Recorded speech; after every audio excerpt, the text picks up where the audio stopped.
Hello friends, మీరు non veg ఏ రోజు తింటారు మీ ఇంట్లో? మా ఇంట్లో అయితే బుధవారం, ఆదివారం కేవలం 2 రోజులు మాత్రమే తింటాము వారంలో.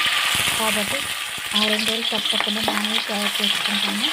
అయితే నేనైతే చికెన్ తయారు చేస్తున్నాను. ముందుగా స్టవ్ పైన గిన్నె పెట్టి అందులో 4 టేబుల్ స్పూన్ ఆయిల్ వేసాను. వేసిన తర్వాత ఉల్లిపాయలు, పచ్చిమిర్చి వేసి కొద్దిగా వేయించిన తర్వాత అల్లం వెల్లుల్లి పేస్ట్ కూడా వేసి వేయించాను.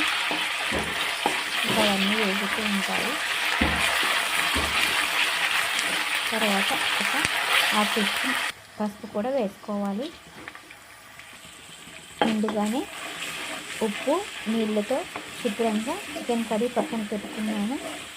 ఆ చికెన్ని ఆయిల్లో వేసుకొని చక్కగా కాసేపు ఫ్రై చేసుకోవాలి.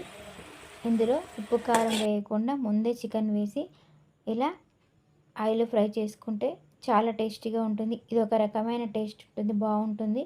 మీరు ఒక్కసారి ఇలా ట్రై చేయండి.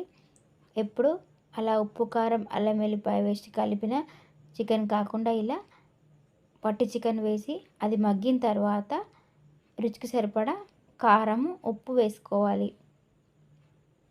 మేము కాస్త కారం ఎక్కువ తింటాం కాబట్టి కారం ఎక్కువ వేసాను.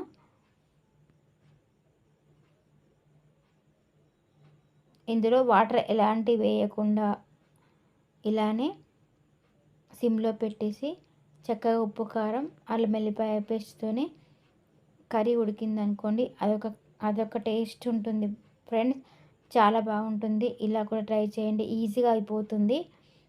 ఇంట్లో మసాలా రెడీ అయినప్పుడు ఇలా తయారు చేసుకోండి. ఈ వీడియో నచ్చితే లైక్ చేయండి. నా ఛానల్ ఫస్ట్ టైం చూస్తుంటే ప్లీజ్ సబ్స్క్రైబ్ చేసుకోండి. Thank you for watching my video.